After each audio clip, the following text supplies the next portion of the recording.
balaê. Menininha do canto, bala pra lá, bala pra cá. Menininha do canto, balaê, balaê. Meu nome é Súria, eu sou professora da Universidade Federal da Paraíba e é um prazer estar aqui no canal da Alexandra, falando um pouquinho da minha trajetória profissional e principalmente dos temas que eu pesquiso e que eu acho importantes, né, que devem ser mais pesquisados, alargados e assim por diante. Então, eu agradeço o convite, é sempre um prazer falar dessas coisas que a gente gosta, né? Bom, eu sou professora do Centro de Educação da UFPB e eu dou aula na graduação, vinculada a um departamento que eu dou aula de política educacional. Dou aula de política educacional e de educação e diversidade racial. Essas são as duas disciplinas que eu ministro na graduação.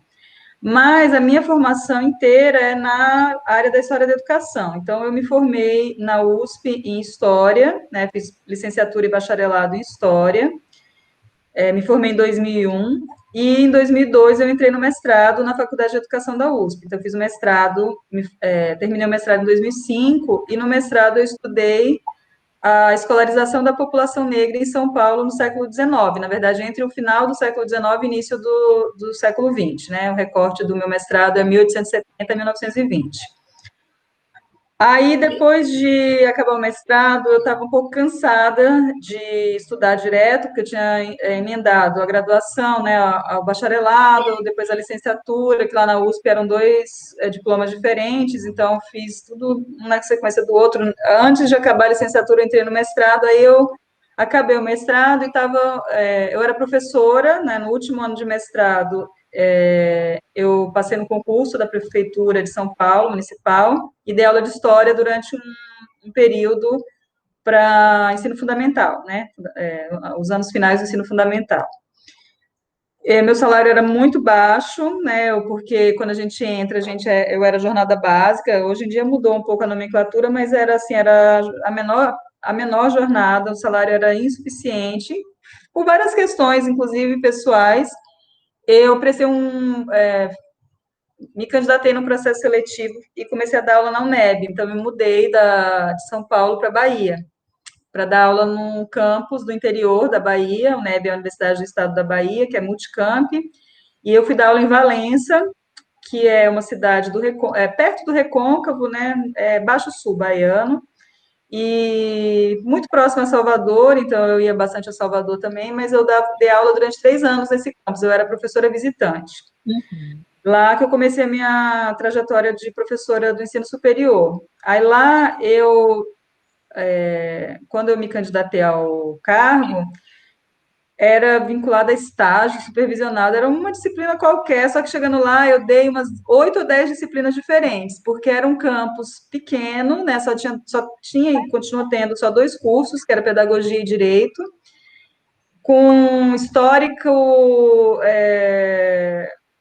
uma histórica falta de professores, né? Tinha muito professor também saindo para capacitação, então, inclusive, eu fui chamada por isso, muita gente fazendo doutorado e alguns até pós-doutorado, e tinha uma lacuna enorme de professores. Então, eu dei aula lá de política educacional, de gestão educacional, quando eu lembro, eu até fico achando graça,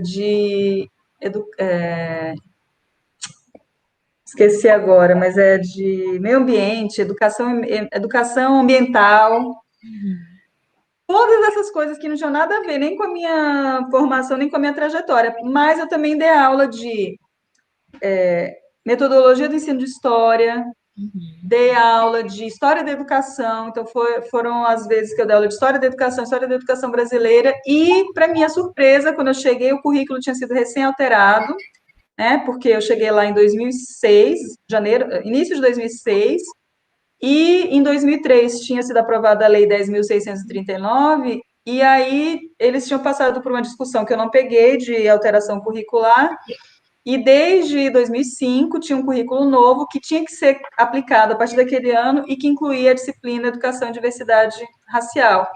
E, assim, isso não era surpresa, mas a minha surpresa é que não tinha ninguém para dar aula, porque eu achava que, morando na Bahia, ia ter muita gente pesquisando essa temática, mas tinha pouca gente, Aí, por acaso, a pessoa que pesquisava isso estava no cargo de gestão, não podia dar aula, a outra estava afastada para doutorado. Resumindo, eu consegui dar essa disciplina que tinha a ver com o meu mestrado, né? Como eu tinha estudado, e tinha a ver com os meus interesses já também de não só de pesquisa, mas da minha atuação. Então, lá na UNEB eu dei aula dessas disciplinas, eu fiz programa de extensão, né? Projeto de extensão de formação docente em das relações raciais e vários outros, e cineclube, tinha uma atuação assim, bem forte lá, foi muito bom para mim, foi uma experiência muito gratificante, inclusive porque assim, foi minha iniciação né, no ensino superior e eu tinha muito gás, muito fazer, e lá como era um campus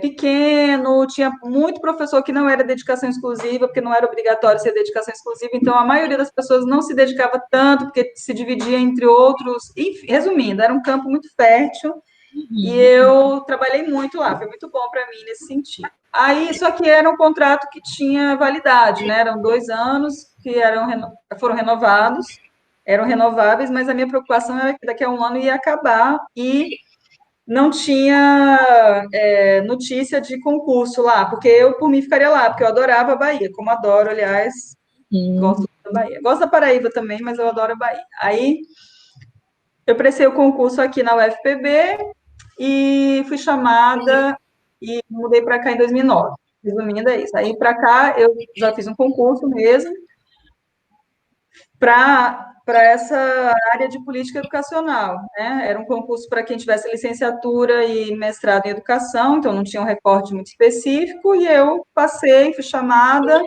portanto, eu sou dessa área. Aí, aqui, eu trabalhei 4 anos, Uhum. além da disciplina política educacional, participei, né, de muitos projetos. Eu fiz projeto de extensão, projeto de monitoria, aqui tem uma bolsa chamada ProLicen, que é pró-licenciatura, que é tipo de um projeto de pesquisa para quem é da licenciatura, sempre voltado às questões raciais, a minha atuação.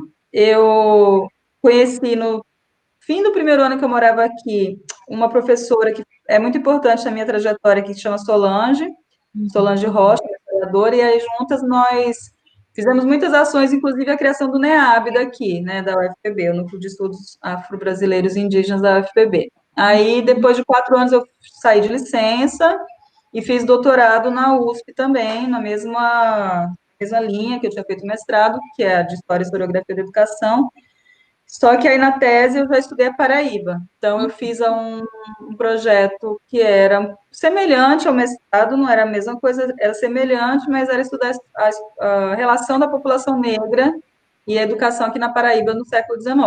Esse é o meu doutorado. Legal. Acabei em 2017, entre 2013 e 2017, voltei, pronto, aí reassumi meu cargo e aí entrei no programa de pós-graduação em História, numa linha que se chama História e Regionalidades, e no ano seguinte, em 2018, então, entrei no programa da História, em 2019 entrei no programa de pós-graduação em Educação, na linha de História da Educação, né, então, sou de 2 programas, agora eu também estou fazendo parte de uma especialização, que é em Gênero e Diversidade, que eu vou dar a disciplina de Educação em Relações Raciais, e aí tem projeto de PIBIC, né, meu projeto de pesquisa é justamente uma continuação do doutorado, que é a Educação da População Negra no século XIX, estudando nesse momento, que está acabando agora, em julho, o PIBIC sobre intelectuais negros, né, homens letrados que obtiveram algum espaço, que obtiveram alguma projeção na sociedade paraibana no século XIX, final do XIX, né, segunda metade do XIX, alguns deles vão até as primeiras décadas do XX, e que eram homens ou de cor, ou pardos, depende da fonte, eles eram chamados de diferentes maneiras, né, homens que eu chamo de negros e que foram professores, bacharéis em direito, delegado de polícia, autores, né, escritores, escreveram em jornais, tem uma produção, participaram da vida, escreveram livros, manuais, técnicos e assim por diante. Então, é mais ou menos essa que é a minha trajetória. Então, Súria, eu tenho essa questão, né, que é curiosidade mesmo, mas que eu acho que é importante para quem está começando, né? Para quem está na graduação ainda, para quem ainda vai fazer parte de projeto de iniciação científica, ou para quem ainda vai escrever um TCC. Como é que foi o seu encontro com esse tema, né? Foi um tema da negros e educação, negros na história da educação, que me parece que esse tema perpassa aí uma parte, né, significativa da sua trajetória.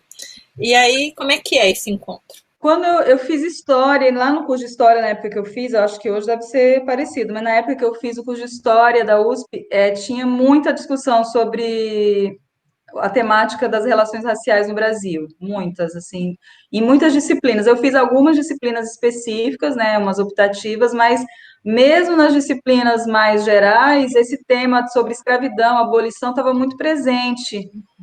Talvez por, não sei, porque era uma geração de professores que tinham sido formados lá na década de 80, né, em que aquela discussão dos 100 anos da abolição tinha gerado tanto trabalho, tanta pesquisa, ou pela importância do tema para a explicação da sociedade brasileira mesmo, não sei, só sei que esse tema, desde a graduação, já me interessava, né, o tema geral das relações raciais, né, entre brancos e negros. Então, eu sempre tentei fazer disciplina com professores que a gente sabia que pegavam por essa temática. Então, nesse momento, eu não sei nem explicar por que que eu já gostei disso, né? Porque eu brinco até com os meus alunos, ou quando eu dou curso, que muita gente branca vai para essas temáticas por uma questão pessoal de, por exemplo, ser casado com uma pessoa negra, ou ter um filho negro, ou ser de religião de matriz africana, ou fazer parte de alguma manifestação cultural, né, de origem afro-brasileira. Não, nenhum desses é meu caso, na verdade, né?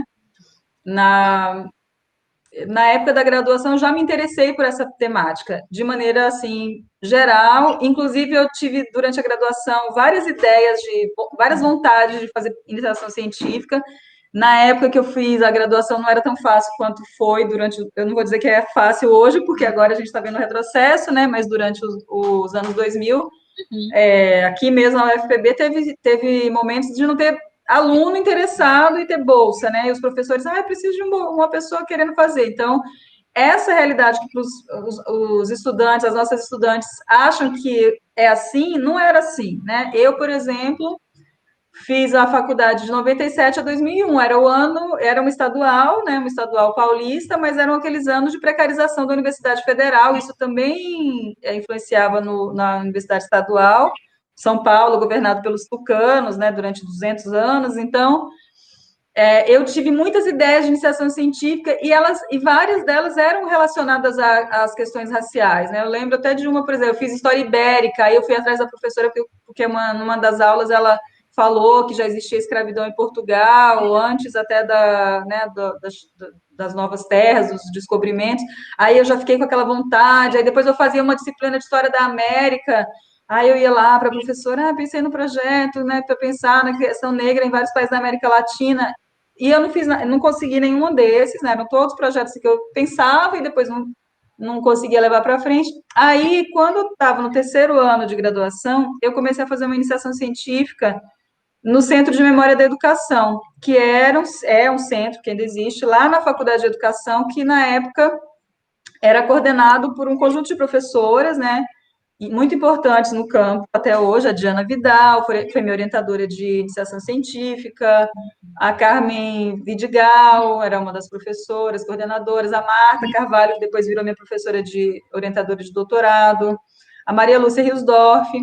Aí eu fiz durante um ano e meio a iniciação científica, e aí eu comecei e nesse momento eu também estava fazendo licenciatura, que eu comecei a licenciatura, eu estava mais ou menos no terceiro ano de graduação. Então, eu também estava interessada nos debates sobre educação, muito interessada sobre educação contemporânea, né, fazendo disciplina de introdução aos estudos da educação, depois metodologia da educação, assim por diante. E, junto com isso, fazendo a iniciação científica lá no Centro de Memória. E no Centro de Memória, eu tinha muito contato com o que estava sendo produzido em História da Educação. Né? Além de eu começar de conhecer esse campo, que na história ninguém falava disso, como você deve saber, né? Ninguém falava, se falava muito pouco de educação, a não ser que fosse de ensino de história, e olhe lá, mas assim, de história da educação não se falava. E aí eu comecei a conhecer esse campo, com o grupo da Diana Vidal, né, participando do grupo dela de pesquisa, do NIEP, que existe até hoje. E aí eu comecei a ver muito livre pesquisa, né, e tese, dissertação, e ouvi falar que era história da educação de São Paulo, história da educação italiana, história da educação dos imigrantes, mulheres, escola normal, os temas clássicos, né, da história da educação brasileira.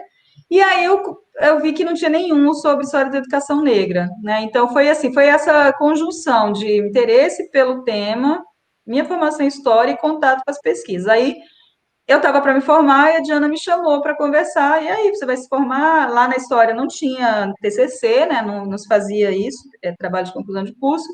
Mas eu estava para me formar e aí eu procurei ela, eu acho que não foi nem ela que me perguntou, eu que procurei falando, estou pensando em fazer um projeto para submeter ao mestrado. E aí eu pensei, eu já não lembro por que eu me interessava pelo século XIX, mas eu já tinha esse interesse pelo XIX, não sei nem por quê, agora não lembro mais, nem lembro, faz muitos anos, 20 anos. Aí ela falou, século XIX, então faz assim, vai procurar Maria Lúcia Riosdorff, que ela é a especialista em século XIX, nessa época de Ana orientava mais século XX.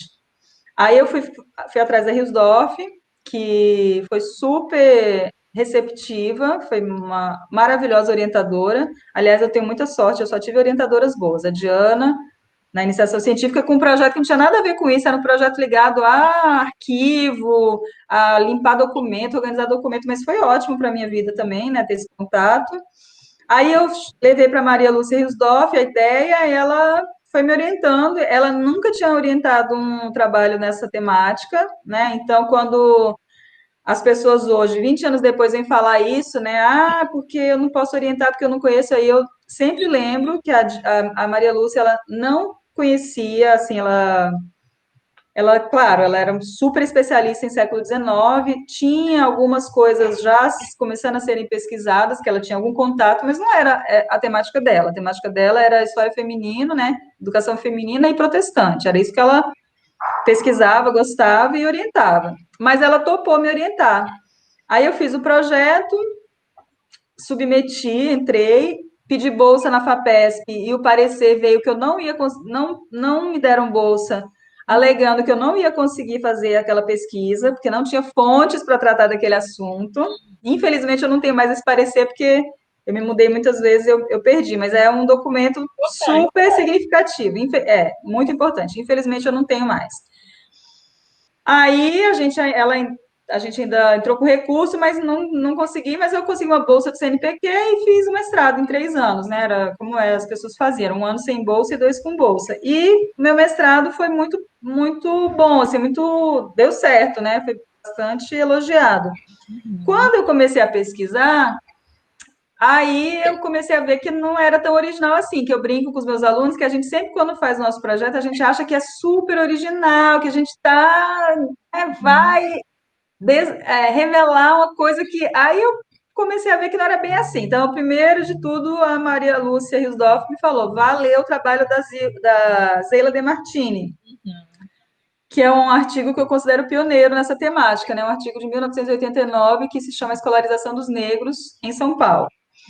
Aí eu li o texto da Zeila De Martini, eu inclusive tive contato com ela porque ela me disponibilizou muito material de pesquisa do grupo dela, que fez história oral, então tinha registros, eu usei isso na minha dissertação. Aí eu conheci o trabalho do Marcos Vinícius da Fonseca, que tinha recém acabado o mestrado na UFMG, inclusive quando você pediu 2 livros, eu fiquei pensando, né, que livros, não sei se você quer que eu fale agora ou deixa para outro momento. Para mim, sem dúvida, o Rebelião Escrava no Brasil, porque primeiro a gente lia pouco livro completo, como até hoje, né, as pessoas leem pouco livro completo, a gente lê muito capítulo, artigo, e esse foi um que foi indicado para ler completo para fazer uma resenha. E aí eu fiquei, assim, encantada, e esse livro, para mim, foi muito importante na minha discussão, no meu interesse na discussão, né, o Rebelião Escrava no Brasil. Até peguei a edição que eu tenho, que é a edição atual, só que a que eu li não era essa, era uma que era metade, era xerox, difícil de conseguir, não existia, né, o livro, caro pra caramba. Eu li a xerox, eu acho que talvez eu ainda tenho a xerox, né, mas o que eu depois, é lógico, né, saiu a edição revista, ampliada, eu comprei, mas a minha mesmo do coração é aquela. Aí eu conheci o trabalho do Marcos Vinícius, que eu procurei muito e eu tenho esse livro e eu não sei se desapareceu na minha estante, se eu emprestei para alguém ou o que é mais provável, está na universidade, né? Tem um monte de coisa que eu procuro e não acho porque está lá na minha estante na universidade, que é o livro A Educação dos Negros, uma nova face do processo de abolição da escravidão no Brasil, né? Esse, para mim, é muito importante, essa obra. Não foi ele que me despertou a vontade de ir, porque eu já estava no mestrado quando eu conheci, né? Mas foi um dos primeiros livros que eu tomei contato de alguém que tinha pesquisado aquela temática no Brasil em História da Educação. Depois o livro da Adriana. Para mim, então, são os dois livros que eu acho assim muito fundamentais da nossa formação, né? O livro da Adriana, que eu adoro até hoje, eu amo esse livro, né? Eu trabalho Aprender com Perfeição e Sem Coação, uma escola para meninos pretos e pardos na corte. Foi também importante. Então, foram esses dois livros, o trabalho da Zeila De Martini, mesmo que cada livro desse, com o meu trabalho, muitas vezes eu até critiquei, né, falei coisas que depois, que não era bem, assim, não discordei deles em algum momento, mas foram muito importantes. Pronto, eu entrei achando que estava super, né, incrível, descobrindo o mundo, e, na verdade, eu fui vendo aos poucos que já tinha algumas pessoas pesquisando. Enfim, eu já tinha trabalhos até sobre São Paulo, sobre uma instituição específica lá, que era um asilo, que recebia meninas negras, e aí eu fui juntando um pouco que eu tinha. Engraçado que no mestrado, a introdução, né, naquela parte da introdução que a gente faz no estado da arte, eu consegui discutir todos, eram tão poucos na época que eu consegui discutir todos. No doutorado, já, obviamente que não, porque o meu doutorado, como eu tenho essa trajetória, né, diferente da maioria que vai direto, tem uma distância entre o mestrado, eu acabei em 2005, foram 12 anos, né, e eu entrei no doutor, não, 2005, 2013, 8 anos. 7, 8 anos. Então, nesses anos, teve uma explosão de trabalhos nessa temática, né? E aí já não tive mais como discutir um por um, como eu tinha feito no mestrado, mas já dava para agrupar, né? Então, hoje em dia a gente agrupa, já tem quem estuda infância, educação e população negra, gênero, né? Mulher negra e professores negros, intelectuais negros. Então, agora a gente pode agrupar, escolher quem que tem trabalhos de alta qualidade, de péssima qualidade, em qualquer área, então acho que hoje está mais fácil. Mas, enfim, a minha aproximação teve a ver com isso, com a minha formação na história, o contato com a discussão sobre educação lá na licenciatura, de maneira geral, e no mesmo período fazer a iniciação científica no Centro de Memória da Educação. Uhum. Me aproximou, não, me mostrou a história da educação que eu não conhecia. Aí, quando eu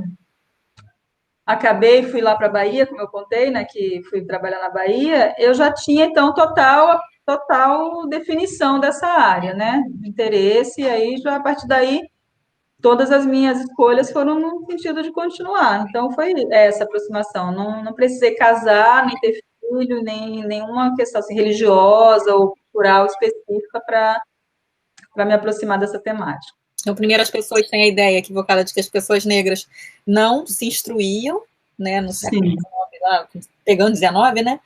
E aí, ainda mais, assim, a confusão entre negro e escravo é uma outra coisa que eu percebo, escravizado, negro escravizado, como sinônimo. E, especificamente sobre escravizados, essa ideia também de que não, mas havia uma lei, detalhe, uma lei. E essa lei proibia. Então, eu queria que você falasse um pouco, inclusive a partir até de um artigo que você escreveu sobre essa questão da legislação.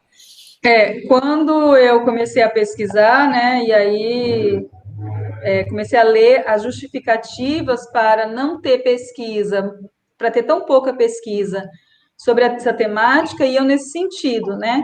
A justificativa, quando se falava do assunto, era não dá para pesquisar essa temática porque não tem fonte sobre isso, ou porque a lei proibia, então não tem como estudar. Então, quando eu comecei, então, a observar o assunto, o que eu fui vendo, né? Quando no mestrado, por exemplo, que é sobre São Paulo, né? Primeiro, a necessidade, a importância de não confundir, eu brinco, eu falo, quando eu dou aula, eu ponho no quadro, é uma equação. Escravo é diferente de africano, que é diferente de negro. E mesmo negro, hoje a gente sabe que também a gente, na verdade, nem poderia usar esse termo negro, porque uma coisa é ser preto, outra é ser pardo, ser moreno, ser avermelhado, que é um outro texto que eu também tenho falando das nomenclaturas raciais, né? Mas, enfim, de qualquer maneira, para facilitar a pesquisa e a análise, a gente a gente agrupa nesse termo negro. Mas essa mistura, esse tratar como sinônimo três categorias que são totalmente diferentes, para mim, é uma das confusões, né, que gerou foi essa justificativa de não, eles não podiam, eles não podiam ir para a escola. Então, a mesma pessoa podia ser escravizada, podia ser negra e podia ser africana, mas ela podia ser africana e não ser escravizada, ela podia ser negra e não ser africana, ela podia ser negra e não ser escravizada, e assim por diante. Então, acho que para começar, isso é uma herança da educação escolar que a gente tem muita dificuldade em fazer com que as pessoas percebam isso. É a primeira coisa. A segunda é que a legislação no século XIX, ela não era uma legislação única, né? Isso também, até hoje, eu estou há 20 anos estudando isso, falando isso, e às vezes me cansa, eu tenho que respirar fundo, ai, meu Deus, ainda eu tenho que falar isso de novo. Justamente foi por isso que eu escrevi esse texto que você falou, né? Esse texto que você falou, eu escrevi durante o doutorado, porque tinha uma colega que me perguntava sempre, negro podia ir na escola no século XIX? De vez em quando ela me escrevia perguntando, tentando tirar essa dúvida. Mas vem cá, negro podia ir na escola no século XIX? Tanto que era o primeiro título do artigo era esse, negro podia ir à escola no século XIX? Depois eu mudei. Aí eu falei, não, peraí que eu deixa eu mostrar como é que é a legislação, né? E aí, o que a gente vai vendo? Primeiro, a legislação no século XIX, ela depende da província e depende do período. Na mesma província, você tem diferentes legislações ao longo do século XIX. E não existia uma única legislação. Então, o que a gente tem no XIX? Tem a Constituição de 1824, tem a Lei Geral de Ensino de 1827 e tem o ato adicional de 1834. E o ato adicional diz que, a partir daquele momento, cada província vai ter uma Assembleia Legislativa e entre as atribuições da Assembleia, uma delas vai ser legislar sobre educação. Então, em cada província, até 1889, você tem uma variedade de leis. Leis, regulamentos, normas, né? Enfim, o que eu fiz nesse trabalho? Qual era o meu objetivo? Eu queria ver como é que cada lei de cada província tratava ou não, ou falava, ou silenciava sobre pessoas que não fossem brancas e livres. Né? Então, aí eu não consegui todas, porque nem todas estão disponíveis na internet, eu não tinha como ir para cada capital, né, pesquisar no arquivo e assim por diante. Então, 8 ou 9 eu consegui o conjunto da legislação, em outras províncias eu peguei indiretamente de trabalhos que tinham usado, e uma ou outra eu não consegui nada, e eu menciono isso no artigo. Mas aqui que eu vou mostrando.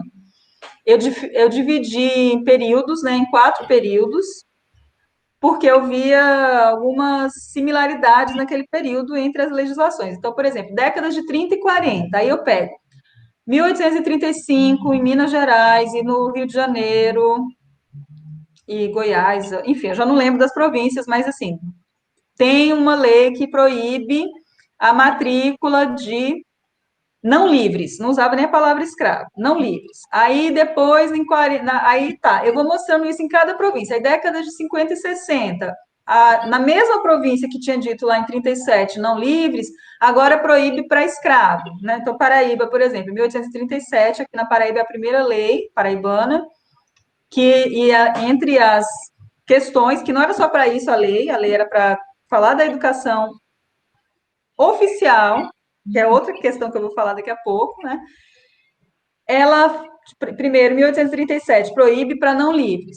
Depois tem uma que proíbe escravo. Depois tem uma que é de 1852, que proíbe a matrícula e frequência para escravos, vírgula, inclusive africanos livres. Aí tem uma lá no Rio de Janeiro que proíbe pretos e pardos, enfim, em cada província você tem uma mudança. Só que na mesma província, Rio Grande do Sul, Rio de Janeiro e Paraíba, que proibiam não só para escravo, mas também para pessoas livres, negras, essa lei depois, na legislação seguinte, já muda, já volta a proibir só para escravos. Só, eu sei que não é pouco, né, mas, ou seja, você tem que lembrar que nem todas as pessoas negras eram escravizadas, portanto, essa proibição incidia oficialmente, diretamente, em quem era escravizado, né? O fato de que tem um outro problema aí, que é o problema da identificação de ser negro com ser escravo, é uma outra coisa que também tem que falar depois. Mas o que eu quero dizer? Aquela ideia de que houve uma lei, aquela ideia que até hoje as pessoas brigam, e elas acham que eu estou falando como se eu estivesse dizendo que não teve racismo no século XIX, quando eu falo, não é que não era proibido negro ir à escola no século XIX. Tem momentos em que é proibido, na maioria dos momentos, na maioria do século XIX, era proibido matricular escravizado, ou seja, quem não era escravizado não estava dentro dessa lei, e mais, essas leis eram, na sua maioria, para escolas oficiais. E a gente já sabe que tem uma grande rede de escolas não oficiais, porque, inclusive, a educação estava se oficializando ao longo do XIX. Outro dia mesmo, o Gondra participou, o professor José Gondra participou de uma atividade no grupo que eu faço parte, que eu esqueci na minha apresentação que eu tinha que dizer, que sou também atual líder do grupo de História da Educação do Nordeste Oitocentista aqui na Paraíba. Ele veio falar da pesquisa do livro dele, né, do último livro dele, e ele fala que os dados que eles encontram, que vocês aí no Rio encontram, é que a maioria das escolas, das aulas, não eram oficiais. Ou seja, aquela proibição, ela não era para, não tinha como proibir. E, além de tudo, as pesquisas sobre legislação com uso, inclusive, muito forte de Thompson e de outros autores também, vão mostrando que as leis também não dão conta de toda a realidade. Né? Então, veja aí como são muitas as questões. Mas um dia eu estava num congresso, encontrei o Juarez, um colega, né? Não sei se você conhece ele, hoje ele é professor da UNB. Ele me falou, eu estava saindo, ele estava entrando, acho que foi de Belém, o último, não sei, acho que você não estava, você estava no pós-doutorado. Aí ele falou, muito obrigada por aquele seu texto, esse que você falou da legislação, porque eu uso muito, mas não tem jeito. Outro dia eu usei, uma moça brigou comigo, ele falou, dizendo, não, os negros não podiam ir para a escola. E ele, não, mas veja só, a lei está aqui. Então, assim, as pessoas querem ouvir coisas que não dá para a gente, quando a gente faz pesquisa nas fontes, não dá para a gente dizer. E eu sempre falo quando eu dou aula, né, ou quando eu dou palestra, eu falo assim, olha, não é para ninguém sair daqui dizendo que essa professora disse que todo mundo era igual no século XIX, né? É para a gente fazer uma crítica consistente. Então, o fato de que a lei proibia pessoas escravizadas de frequentar a escola significa que era uma coisa a mais para interditar esse espaço, que já era um espaço interditado por classe social, né, por oportunidades, por região de origem, assim por diante, que era interditar para quem era escravizado e quem não era escravizado, mas que trazia no corpo as marcas da escravidão, porque no Brasil, quem é negro traz no corpo as marcas da origem escrava, isso possivelmente dificultou muito para mesmo quem não era escravizado conseguir se matricular na escola. Então, por exemplo, em São Paulo, eu encontrei uma vez um relatório de um inspetor da instrução que dizia assim, era um relatório dele para o presidente de província, dizendo, alguns professores têm vindo a mim perguntar se, no caso da dúvida, se a pessoa é livre ou escrava, se eu devo permitir a matrícula. Os professores queriam saber. Por quê? Porque o corpo negro traz a marca da escravidão. E ele dizia no documento, na dúvida, eu falei para negar a matrícula. Ou seja, não é para ninguém ouvir essa aula, né, essa conversa, ler esse texto dizendo que não é todo mundo que é proibido e dizer, não, mas todo mundo era permitido. Dava no mesmo ser branco ou ser negro no século XIX para conseguir entrar na escola. Não dava no mesmo. Mas também não dá para a gente dizer que ninguém negro no século XIX foi à escola ou teve acesso a conhecimentos. Por exemplo, o próprio censo de 1872, que é um censo muito usado, né, pelos historiadores que estudam no século XIX, tem lá uma categoria que é saber ler e escrever, que está dividida entre livres e escravos. Ou seja, Em toda a província tem uma quantidade pequena, sim, mas os brancos livres também eram pequenos em relação a quem sabia ler, em relação a quem não sabia. Aí tem lá, aqui na Paraíba mesmo, tem lá escrava, mulher, né? Um número, não lembro se é 12, 18, é um número pequeno, mas tinha. Então, ó, em algum lugar, essas pessoas oficialmente que eram escravas, oficialmente, porque no censo elas aparecem assim, elas sabiam ler e escrever. Então, em algum lugar elas aprendiam os anúncios de fuga de escravo, por exemplo, eu usei isso, foi uma das minhas fontes. Anúncio de fuga de escravo, que entre as descrições da pessoa, né, do sujeito, estava lá. Fugiu do engenho tal, no dia tal, com a roupa tal, traz tal marca. Mal sabe ler e escrever. Se essas pessoas sabiam ler e escrever, elas aprenderam de algum jeito. Elas podem ter aprendido de vários jeitos. Elas podem ter aprendido com o seu proprietário, elas podem ter aprendido com o filho do proprietário, elas podem ter aprendido com um amigo que sabia, né, ou com a mãe que sabia, elas podem ter aprendido numa instituição para crianças desvalidas, elas podem ter aprendido numa escola não oficial, né, numa aula não oficial, tem muitas possibilidades. O que a gente já sabe é que não dá para dizer que não tem como estudar a história da educação da população negra, mesmo no período colonial, né? Eu não estudo o período colonial, mas eu acompanho um pouco as pesquisas, então tem lá pesquisa sobre Minas Gerais, as mulheres forras do final do século XVIII, iníciozinho do XIX, ainda era período colonial, que já sabiam ler, né? Que já sabiam escrever, então a questão dos pardos, dos morenos, nas escolas jesuítas, então tem assim, tem que mas as pessoas não querem, né? A gente está 20 anos estudando isso e tem muita dificuldade ainda, porque tem muita repetição dessa ideia, nessa ideia que foi originada dessa interpretação, que, na minha opinião, é equivocada da legislação, do uso da legislação, dessa confusão aí que demorou para ser superada, né? Ainda precisa ser superada desse sinônimo entre escravo e negro e assim por diante. Então, agora mesmo eu estou me interessando muito atualmente por estudar uns personagens que não são pobres, né? Porque também tem uma associação imediata entre ser negro e ser pobre. Então, quando não é escravo, você trata no século XIX, começo do XX, toda pessoa negra ela é tratada como livre e pobre.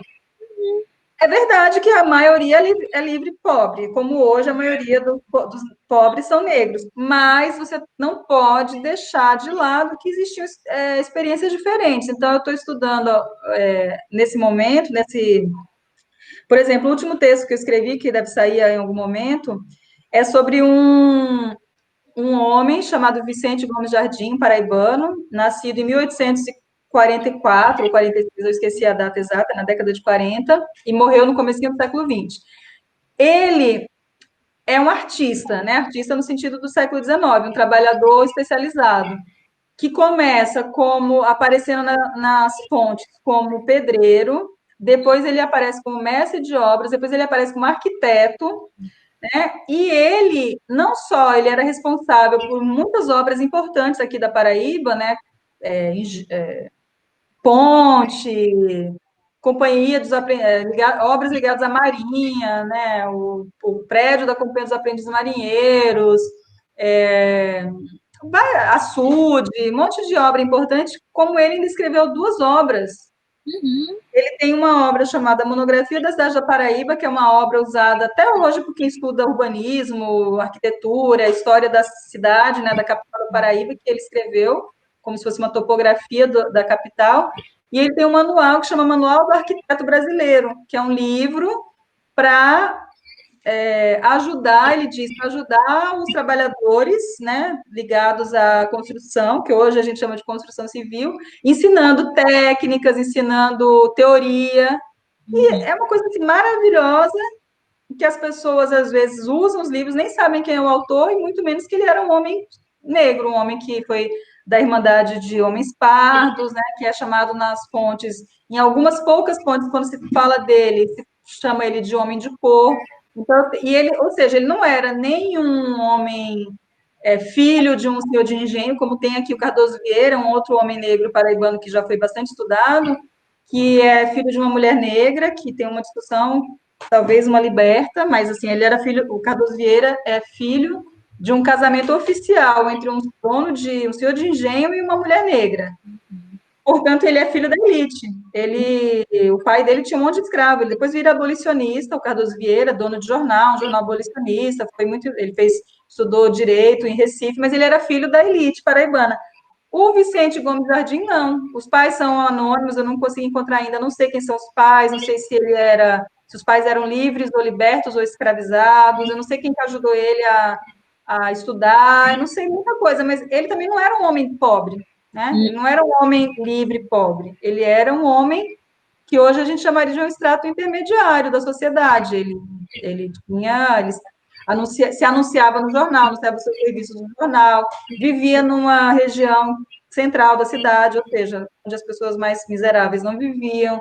Ele participava das festas cívicas importantes, cívicas e religiosas. A senhora dele, né, foi casado com 2 mulheres. Aparece no jornal que na novena a senhora Vicente Gomes Jardim foi responsável por não sei o quê. Ele foi chamado para compor para ser membro do corpo de jurados. Então, assim, era um homem que era uma camada. Ou seja, também a gente tem que superar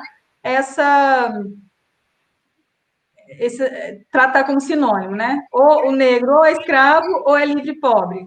A maioria, sim, mas nem todos, né? Tem que pensar que há outras trajetórias possíveis também. E uma questão que eu queria retomar aqui, que eu acho que você quer também falar sobre ela, que eu também fiquei bastante intrigada com o parecer que você recebeu, dizendo que não teria viabilidade o seu projeto porque ele não careceria de fontes, né?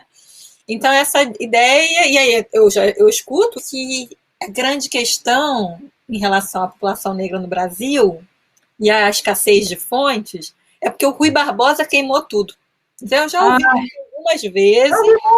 Nossa, ele queimou tudo, e é por isso que a gente não tem fonte para estudar essa questão, e aí, principalmente a questão da educação, mais difícil ainda. Eu queria que você falasse um pouquinho mais sobre esse outro aspecto. Ai, meu Deus. Olha, quem ainda repete isso está muito ultrapassado, muito ultrapassado. Olha, inclusive, a gente aí está bombando nas redes, eu escuto falar isso. Não, pelo amor de Deus, não falem mais isso. Tem até um texto que Rui Barbosa não queimou. Fontes para o estudo da escravidão. Não lembro o nome inteiro, mas talvez você... acho que é o que Rui Barbosa não queimou, o primeiro artigo. Essa ideia de que Rui Barbosa queimou as fontes e, portanto, não tinha como estudar o período da escravidão, estava no horizonte de quem me negou a bolsa, né? Da pessoa que fez o meu parecer. E também a ideia de que a lei proibia escravo, portanto, se a lei proibia, não tinha, e se não fosse escravo, aquela questão da cor ausente, né? De que no século XIX não tinha cor nos registros brasileiros, que também, em parte, é verdade, mas nem sempre. Então, bom, primeiro que o Rui Barbosa queimou uma parte das coisas, o Rui Barbosa não queimou tudo. Segundo, que a própria noção de fonte para a história da educação foi se alargando muito, né? Então, por exemplo, no próprio mestrado, né? O nome do meu mestrado é Negrinhos que por aí andam. Aí, 2 pontos. História da educação, da população negra, nananã. Quais foram minhas fontes no mestrado? Foram registros da instrução pública. Então, muitos relatórios de professores, relatórios de inspetores, mapas de matrícula. E aí, o que eu encontrei lá nos mapas, por exemplo? O nome, tem lá, tinha mapas da cidade de São Paulo. Nome, aí tem lá, nome do aluno, né, ou da aluna, se é uma escola feminina, nome, moradia, filiação e outras categorias lá, idade, tal. Aí tem lá um nome, Benedito. Moradia, com sua senhora fulana de tal. Aí, filiação, Ana de tal. Ou seja, você vai juntando pistas que vão mostrando que aquela criança, aquela que tinha 8, 10 anos, podia ser, ou era filha de uma escrava, ou era filha de uma agregada, mas que era negra, porque não tem sobrenome, porque o nome da moradia é com sua senhora. E nas listas, tem listas que são mais explícitas, tem lá, filiação, João não sei o quê, entre parênteses, africano. Entendeu? Então, essa ideia de que o Rui Barbosa queimou tudo, o Rui Barbosa queimou registros ligados à escravidão diretamente, mas tem muitas fontes mais ricas do que aqueles registros queimados, né? No caso da história da educação, por exemplo, esses que eu acabei de comentar. Já na Paraíba, os registros sumiram.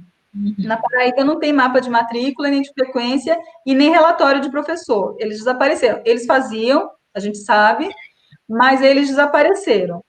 Mas aí, o que eu usei, então? Eu usei o jornal. Aí, no jornal, tem lá a notícia do professor, que é um outro que eu também persegui bastante tempo, foi um capítulo da tese, e eu escrevi também, publiquei artigo sobre ele, que é um professor de cor, chamado Graciliano Fontino Lordão, e aí tem uma matéria no jornal, um texto dele se defendendo de uma acusação, e ele diz, não sei o quê, eu cheguei sábado na minha aula, estava uma confusão, e aí eu castiguei o aluno tal, filho da escrava. Então, não tenho a lista, mas tem o registro dele mencionando que tem um filho de uma escrava que é aluno dele. E ele não estava mencionando como uma questão que precisava ser discutida, assim, como se fosse... não, ele só estava identificando. Eu estou falando desse aqui porque, né, então tem que identificar que ele é o filho da escrava. O outro fez tal coisa. Então, aí a gente tem uma instituição aqui que se chama Colégio de Educandos Artífices, que é um colégio para órfãos e desvalidos, filhos de crianças, filhos de famílias pobres. Aí tem registro desse colégio que está lá. A fulano pede matrícula para o filho de sua escrava. Então, assim, a gente usa outras fontes. Então, tem gente que estuda essa temática utilizando fotos, fotografias.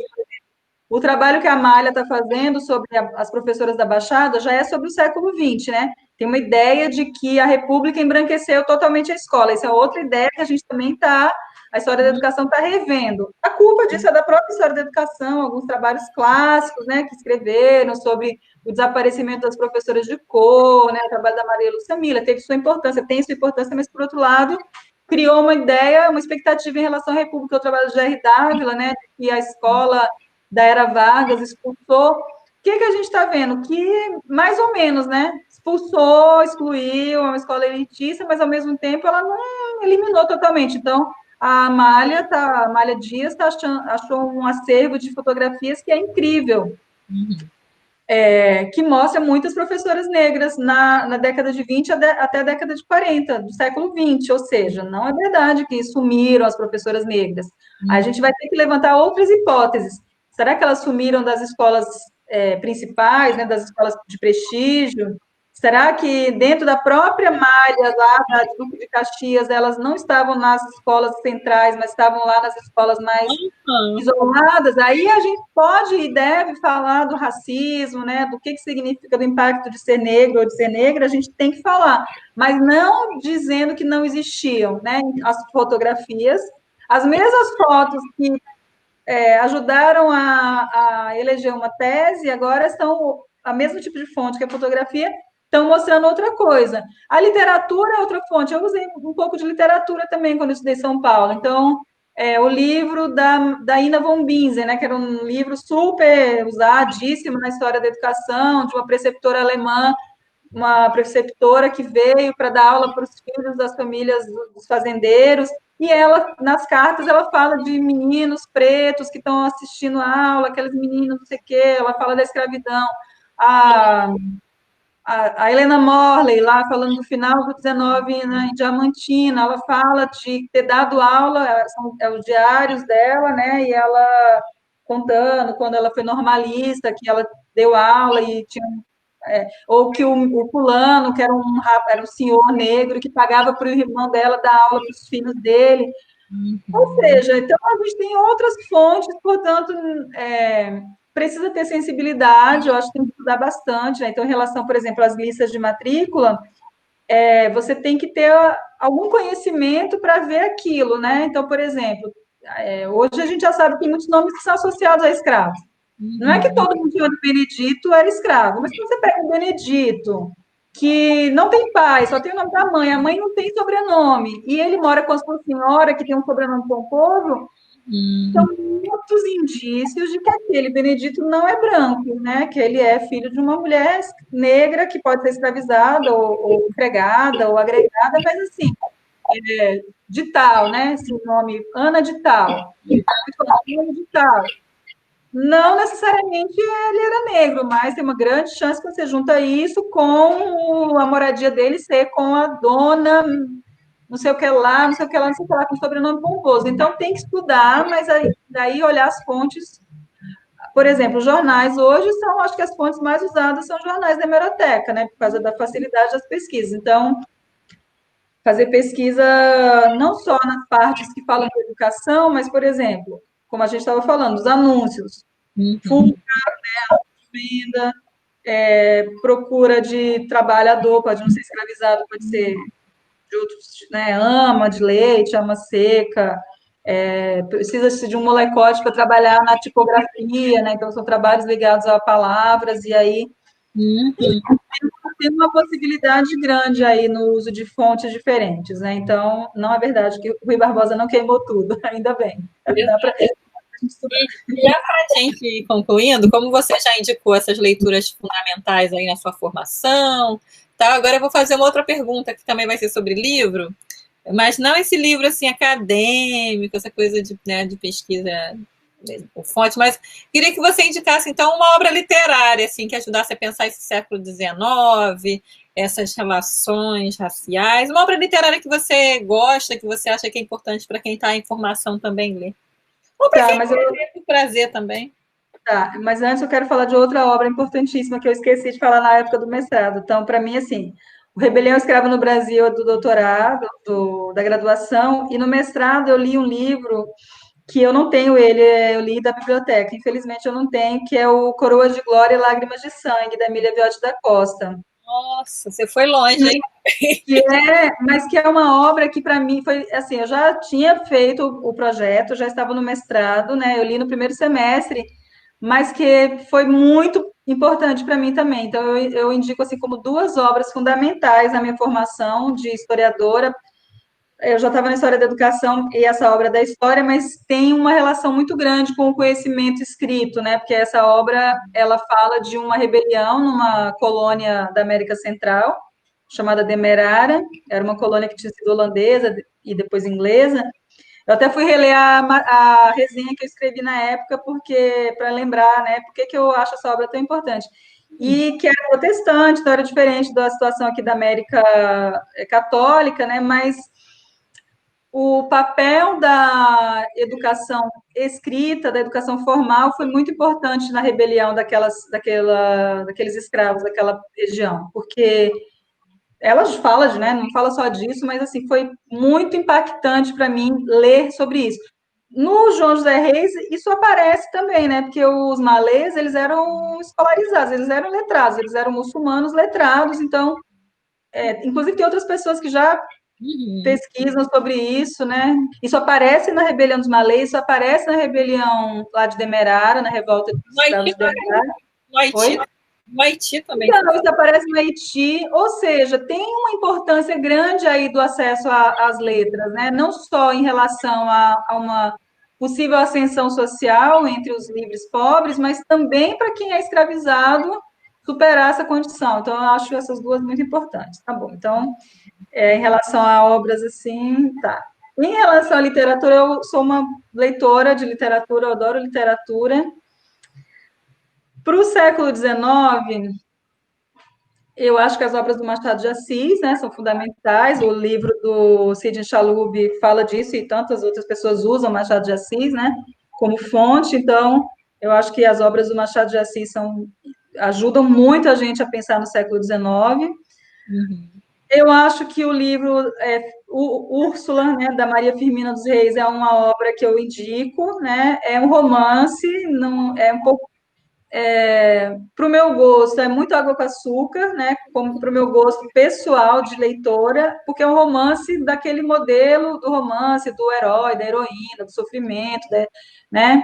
Da redenção, do amor, mas ele tem a importância enorme de ser escrito por uma mulher negra, nascida em 1820, se eu não me engano, nascida ainda no final do período, né, colonial, que foi professora durante toda a sua vida, professora de primeiras letras, e que ficou apagada da história durante muito tempo, e hoje ela foi reabilitada, tem sido, né, estudada por várias áreas, inclusive história da educação, e ela vem sendo alçada a uma intérprete do Brasil, acho isso fundamental, né? Então, a obra Úrsula é considerado o primeiro romance publicado no Brasil, o primeiro romance abolicionista, publicado em português, escrito por uma mulher negra, que tem personagens negros, no caso, são personagens escravos que dialogam entre si, ou seja, eles não estão só falando com brancos ou com livres, eles e eles têm profundidade, né? Eles são personagens que não são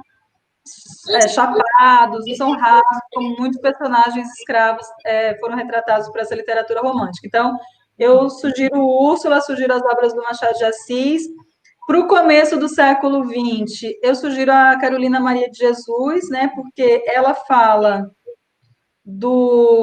ela nasceu em 1906, se eu não me engano, né, então nas memórias dela, ela está falando de um Brasil ainda do comecinho do século XX, embora ela fez sucesso na década de 60, né, falando também todas essas primeiras décadas do século XX, mas eu acho ela uma leitura fundamental. Tem o Diário, né, de Bitita, que ela conta da infância. Mas ela escreveu, ela já era adulta, né? Mas, de qualquer maneira, está falando da infância. Exatamente. No mestrado, eu usei o clássico dela, Já de uma Favelada. Como é que é a primeira parte? O Quarto de Despejo. Isso, o Quarto de Despejo eu usei, mas depois eu li o Diário de Bitita, que aí realmente tem várias partes. Eu reli, no passado, que eu dei um curso, e tem muitas partes em que ela menciona de passagem, né? Ter ido para a escola, ter aprendido, não ter conseguido. As obras da Conceição Evaristo são fantásticas para isso também, né? Para ver esse século XX e o XXI, claro.